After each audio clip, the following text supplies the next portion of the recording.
เอามอพิเศษอีกเด้อทางผู้เพื่อนขอมาเนาะโอ้หลายเพลงแล้วห้องมาพี่น้องเอาขอบใจพิเศษเนาะมื่อนี้อาจารย์จุ๋ยจัดการให้เลยบ้านนี้บทเจือนคือตะฟังเซเนาะ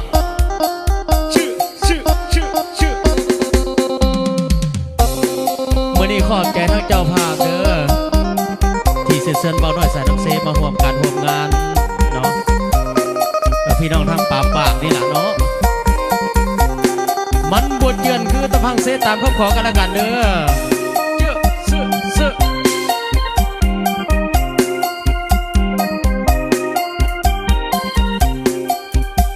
ขอบใจเจ้าของดอกไม้ขนาเสื้อผ้ายังมีมือสองเหตุผลที่น้องเป็นแม่ห้างถือธรรมดาชีวิตคนเฮาบ่มีหยังแน่นอนดอกนาถึงน้องสิผ่านสายมาอายบ่ถือสาดอกนาคนดีอายหักน้องแท้อยากแค่สิ่งใดหมดทางหัวใจพร้อมยกให้น้องทันทีแม่หางลูกหนึ่งลูกสองลูกสามลูกสี่หักจริงหวังแต่งอีลีศาสตร์นี้ขอมีเพียงนามห้างก็ห้างมหาเสน่ห์มันบ่เจือนคือตะฟังเซบ่เพดังกันแท้ดอกนาบ่เคยตีเจ้าถึงไผสิเว้าว่าเป็นแม่หางอายพร้อมสิแต่งเอานางหวังมาห่วมสร้างเลี้ยงลูกแทนเขามาหักกับอายเถิดนานวลน้องอายขอหับพ้องจะดูแลน้องแทนผัวเก่าลูกสามลูกสี่ลูกห้าลูกหกอายก็สิเอาขอเพียงแต่น้องลืมเขาอายพร้อมสิเอาน้องเขาวิวาแม่ห่างเอ้ยแม่ห่า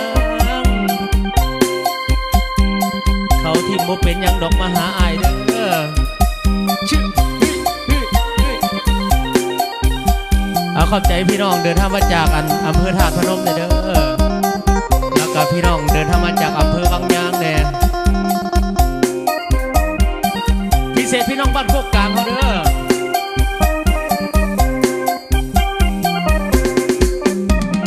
ห้างก็ห้างมหาเสน่ห์มันบ่เจือนคือตะฟังเซบ่เพดังคันแท้ดอกนาบ่เคยตีเจ้าถึงไผสิเว้าว่าเป็นแม่หางอายพร้อมสิแต่งเอานะหวังมาห่วมสร้างเลี้ยงลูกแทนเขามาหักกับอายเถิดนานวลน้องอายขอหับพ้องจะดูแลน้องแทนผัวเก่าลูกสามลูกสี่ลูกห้าลูกหกอายก็สิเอาขอเพียงแต่น้องลืมเขาอายพร้อมสิเอาน้องเขาวิวา